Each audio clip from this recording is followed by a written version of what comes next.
keenya yaaluman Oromoo keessa dhalan sabbee rifan xiyyaaraaf jeetti diinni nutti doorsisaa ture waboon takkuma rifan xiyyaaraaf jeetti diinni nutti doorsisaa ture waboon takkuma libsan.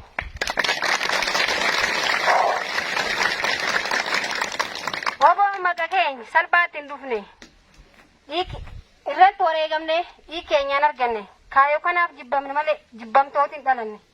Yoo arraba maqaan kee ishee bahe nyaati keenya immoo cakkee ta'e kaayoo kanaaf jecha waan nu mudate argin hundumaa agarre kaayoo kanaaf jecha dhalaaf dhalchi dhabne dhalachuu hin oolle dhalannee akka namaa jiraachuu osoo barbaannu rakkoo kanaan mudanne waan hedduutti irra nu mudate kan yoomillee hin daganne jaallan hedduu irra dhabne ka deebine ijaan hin agarre uummanni Oromoo kamiyyuu akka kaayoo kanaan hin daldalle uummanni Oromoo kamiyyuu akka kaayoo kanaan hin daldalle.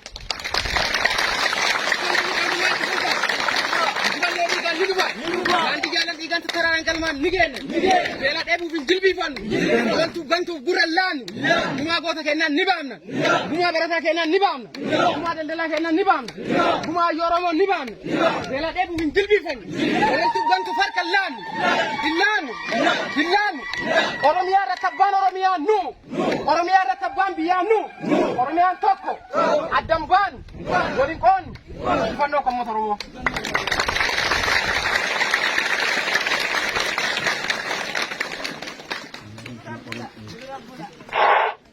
Wabaa waraan bilisummaa Oromoo saba ofii akka bu'ee kan geggeeffame kaayyoon nu qabsoomneef eenyuufillee kan hin qabne mamiif shakki uummata keessa baanee uummatumaan jiraanna qabsoorraa wareegamnus akkanatti hin lakkifnu dhalootaaf dabarsine laanna fideensi barana kucarraa gullee ololtuu gantuuna qilleensa mukuraastullee qabsoo akka kan fiixaan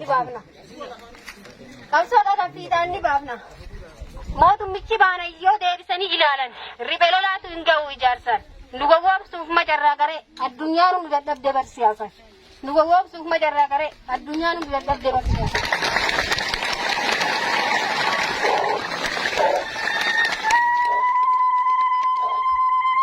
Beekumsi gaa qabnee barnoota ircaalaan keenya maastarii digriif diplooma kanaan beekamne kan dhuunfaa keenya nu fayyadu dhiifne uummata bal'aaf jechuuf keenya miidhagne uffata bareedaa hin beeknu jijjiiranne.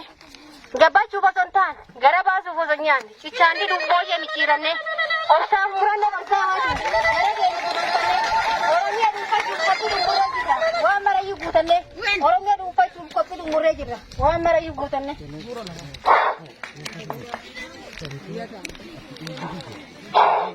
Qabnee barnoota ircaalaan keenya maastarii digriif diplooma kanaan beekamne kan dhuunfaa keenya nu fayyadu dhiifne uummata bal'aaf jecha ofii keenya miidhamne.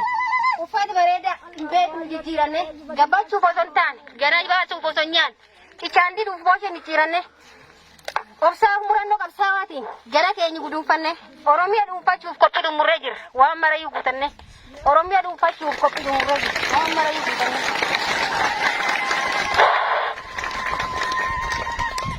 Oromiyaa wala boobsuuf nulmaan biyya uummata Oromoo harka kennuuf woboon abdii saba ofii akka buunee irratti wareegamnu malee qabsoon abbaa qaba. Uummata Oromooti abbaan qabsoo kana isaaniif quuqamne hacuucaaf cunqursa saamichi bifa gargara jala isaan baafna qabeenya Oromiyaa qabdu fuunee uummata Oromootiif gabaasna malee ofii keenya booqiin ijaarra uummata Oromootti mata borsimni ittiin bulmaata bulchiinsi Oromiyaa bor fedhii uummataatiin madaalame dhiyaata bulchiinsi Oromiyaa